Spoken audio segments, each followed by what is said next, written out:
السلام عليكم ورحمة الله وبركاته. أصحابتنا كحرن channel كنا Somali Universe كسر دواد مركليو برنامج كني أريمها بالشدة. أسبوع عام برنامج كنا وحن كسر قاندنا ويلير أو كإلميسي لما ندتك عالمك تلو محسمي بس أنت أنا قد جني كار برنامج كنا هذه مدانا يتابع بقشة كوجوري سي channel كا فضلا هايلو الناس سبسكرايب صارتو عندكم بتوبة notification كا سي كسر جارن فيديو دي قدام بي عن سابلود جرينو مع السنة.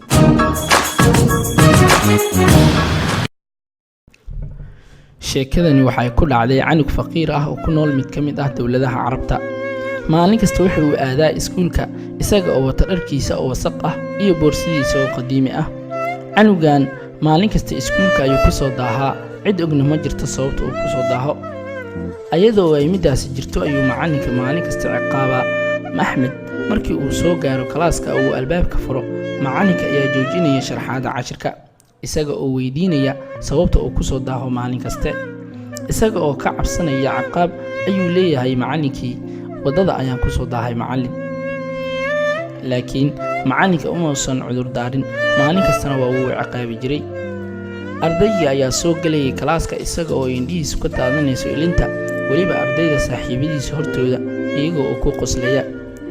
Markii la gaaro xilliga bareega ay ardaydu u soo baxaan bareega ayuu Axmed u carari jiray gurigiisa isaga oo wata boorsadiisa. Ma garanaysaan sababta? Axmed maalin kasta waxa uu aadayaa xaafadda xilliga bareega si uu ugu bedelo dharkiisa walaalkiisa ka yar ee Cabdalla. Axmed waxa uu soo qaataa 3 xiso hore ee maalinkii halka walaalkiisa ka yar Cabdallana uu soo qaato 3 xiso ee dambe si ay isu mid wax u bartaan. Markay ardaydu ka dhamaadaan bareega ay ku laabtaan kalaasyadooda ayuu Cabdalla kalaaska isaga oo daahay, macalinkuna uu ku ciqaabaa daahiisa.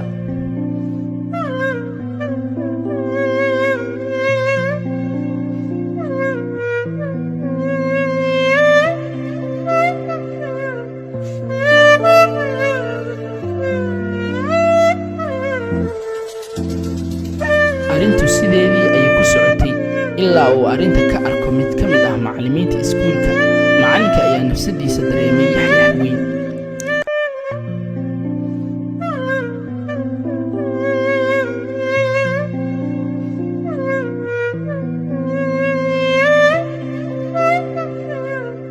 Cabdalla ayaa soo galay kalaaska sida caadada ahayn waxa uu taagay gacantiisa si uu u guto ciqaabta daahitaanka. Laakiin arinku sida waa uu ku duwan yahay maanta. Macalinka ayaa inta uu soo dhawaaday Cabdalla jilbaha dhulka dhigtay kadibna xawadka geliyay.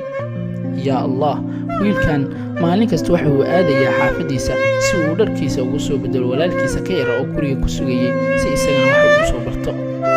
Walaalayaal, alxamdulillah waa inaan dhahnaa Allah nimad ayuu na siiyay. walaal waxaan idinka rajaynayaa qisadan inaad gaarsiisaan qof walba si ay ajri u noqoto adinkuna ay ajri idinku noqoto. Rabbi yu arzaaq dhammaan fuqarada, Rabbi yu dhowr dhammaan carruurta.